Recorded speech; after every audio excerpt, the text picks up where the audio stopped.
Hey guys, it's Rebecca and today I'm going to be doing my review of The Astonishing Colour of After by Emily X.R. Pan. This is a new book which just came out on March 22nd, I think it was, in the UK, and March 20th in America and maybe like the rest of the world. I got it from NetGalley. I requested it in like February or something like that, and I got to read it and I was like so excited and happy that I received a copy to review. It was just like an e-reader copy. I finished it like on the 24th or something like that of March, so I did end up reading it after, finishing it after the release date. It took me ages to read it, but I feel like March was just a really busy month, and I don't know, I just didn't end up finishing it on the release date after me really wanting to have finished it on the release date, but it didn't end up happening. Anyway, I ended up giving it 4.5 stars out of 5. I think I'm gonna rate it just 4 stars on Goodreads because I don't know, I think there was something missing from it, even though I thought it was absolutely amazing. So I do think there was just something slight missing from it that made me not give it 5 stars. It was honestly such an amazing book. Everybody just needs to go and read it right now. Basically what it's about is this girl who her mother dies from suicide after struggling with depression and all for loads and loads of years. But soon the main character finds out that her mother has turned into a bird. So it is a mixture between magic and reality, and the main character is confused about how this is possible and all, but it's the book mainly uncovers so many secrets of her family life and everything, and the characters in it are just amazing.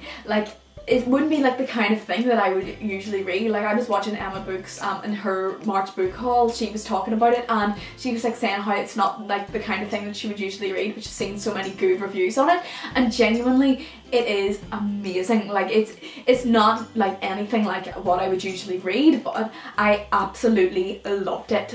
I just thought it was unbelievable. Everybody needs to go and read it. The writing is beautiful, the plot is so intriguing, and you just want to keep reading every single chapter, and just the second half was so fast paced and so interesting. You just needed to know everything that happened, and the format of the book is just so interesting. It will switch between memories and the present, and just so many different things. It's just really interesting. It's only one point of view, which I really like, because you got to know the main character really well, but you also got to find her perspectives of her best friends and her mother and her father and the relationship that she had with them, as well as her grandparents and everything like that. I thought that was really well done. The writing was so good for being YA. Do you know the way in YA sometimes the writing can just be so simplistic? The writing is really pretty, and something that you would expect to find in something of an older genre, literary fiction or something, you know.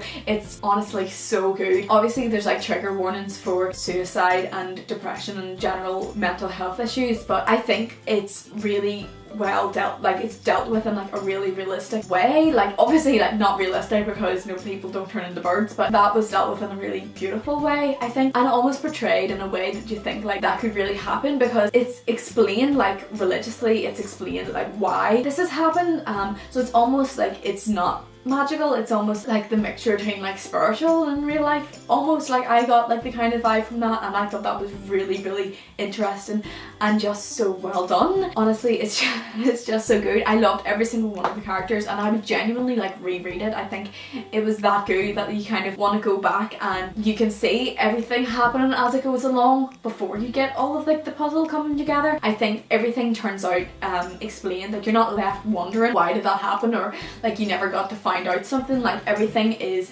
explained and you just get to know everything. That's what's so good about it. It's just so interesting.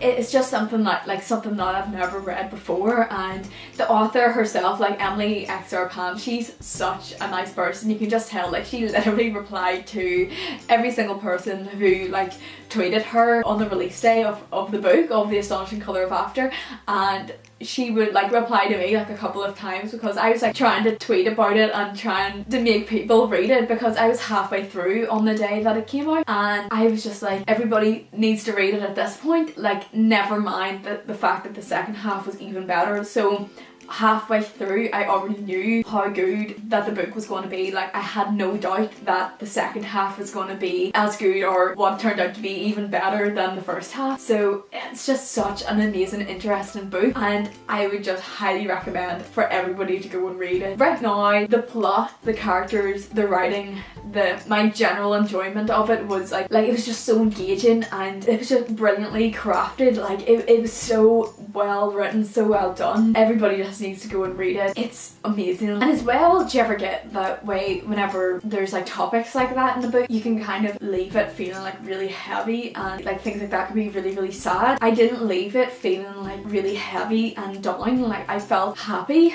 after reading it, because yes, it's like a really sad book and a really sad topic, but the way that it's dealt with, you don't have to dwell on that. Like it's her being able to get past the grief of that. So like it does deal with how she handles her grief and everything, and I just think that that was just so well done. I just loved it. Like everybody just, I keep saying this, but like just go and read it. Like if it's not your thing, like read it anyway, and if it is your thing, 100% go and read it, because it's just amazing. So if you normally read fantasy, it's the kind of thing that you'll like.